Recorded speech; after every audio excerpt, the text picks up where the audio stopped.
Welcome to first example on the alternate segment theorem. It says find, given reasons, angle SRQ. So we have to first of all identify the angle that we're being asked to find, which is SRQ, which is this one here.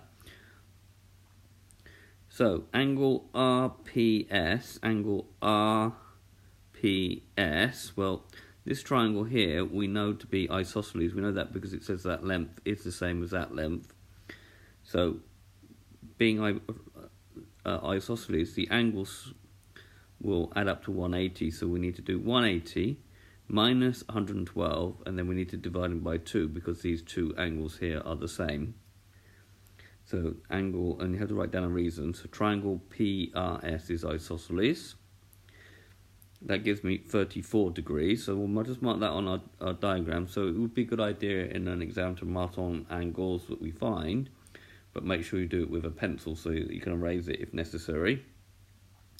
Right, then we have this situation. We have a line here, and so we have what's known as the alternate segment theorem.